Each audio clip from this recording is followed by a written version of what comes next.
Hello and welcome, or welcome back. I'm the Tilted Crown Gourmet.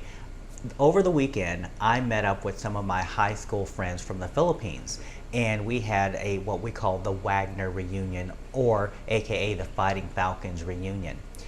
And in honor of them and to the people of the Philippines who are our guests for so many years, I'm going to be making a couple of Filipino dishes. One being Beef Mechado, and the other being Pandesal. Now, normally Pandesal is something that you would have at breakfast. It's considered a breakfast bread. However, I believe that it is fine at night too. So let's get some prep done and let's get cooking.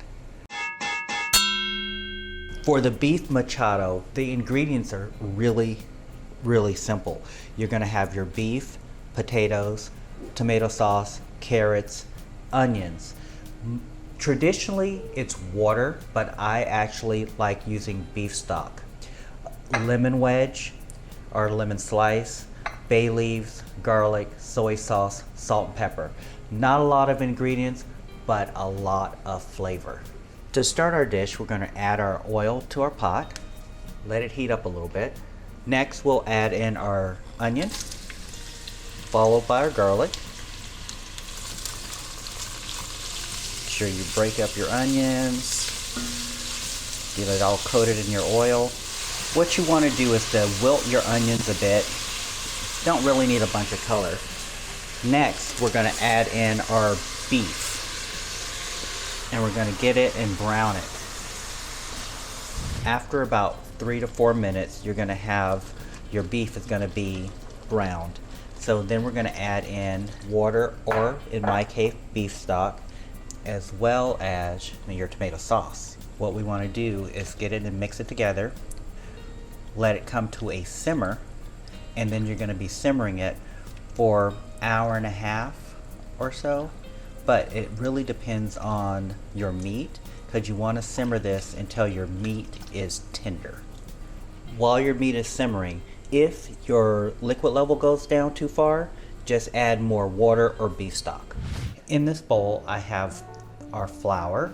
We're going to add in our sugar and our salt. Give it a little bit of a mix. We're going to add in our milk, egg, and our butter. Add in our yeast. Now this is instant yeast. Gonna sprinkle some flour onto our work surface. Want to break our spatula, but we want to tip our dough out onto our surface here, because we're going to continue to work it. And we're going to knead for about 7 to 10 minutes until we get a nice smooth ball. Now, rub a little bit of oil on your hands, rub it on your dough, put it in your bowl, and we're going to cover it with plastic wrap. Go ahead and let that sit for about 30 minutes until it doubles in size.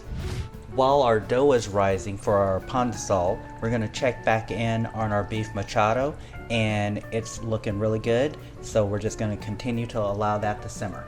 So now that your meat is tender, go ahead and add your soy sauce, your pepper, bay leaves, lemon slice, potatoes, and if you choose to use them, carrots.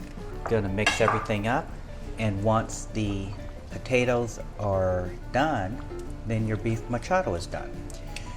Now, notice I did not put any salt in yet, and that's because I want to wait right till the end, and then I will salt it to taste at that point. We're gonna get our dough for our pandesal while we're waiting for our potatoes to cook. Go ahead and punch that down, pull that out. I get it and cut it in half, and then get each half and roll it into a log. But we're trying not to get our ends too thin, because we want it to be the same all the way through, approximately. Now we want to cut it into 6 equal pieces. Now with each of these pieces, we want to go ahead and get them. We want to form them into a ball, and then I dip the top into our breadcrumbs. Parchment paper, go on to the next one. After you form them, go ahead and do a light little sprinkle of whatever leftover breadcrumbs you have. And then you're gonna set this aside for about 15 minutes while your oven preheats. So after your 15 minutes of the second rise, you'll place your Pandesal into the oven. It's gonna be at 370 degrees Fahrenheit or approximately 185 degrees centigrade. You'll place them in for approximately 15 minutes or until they turn brown. So this is the Beef Mechado and the Pandesal made in honor of my fellow Waggy brothers and sisters. No matter where you are in the world, may you continue to live long and prosper. Bon appetit. I'm the Tilted Crown Gourmet. Don't forget to like, subscribe, and share. Drop some comments every now and again. And don't forget to turn on that notification bell because I do upload new content every Friday. Bon appetit.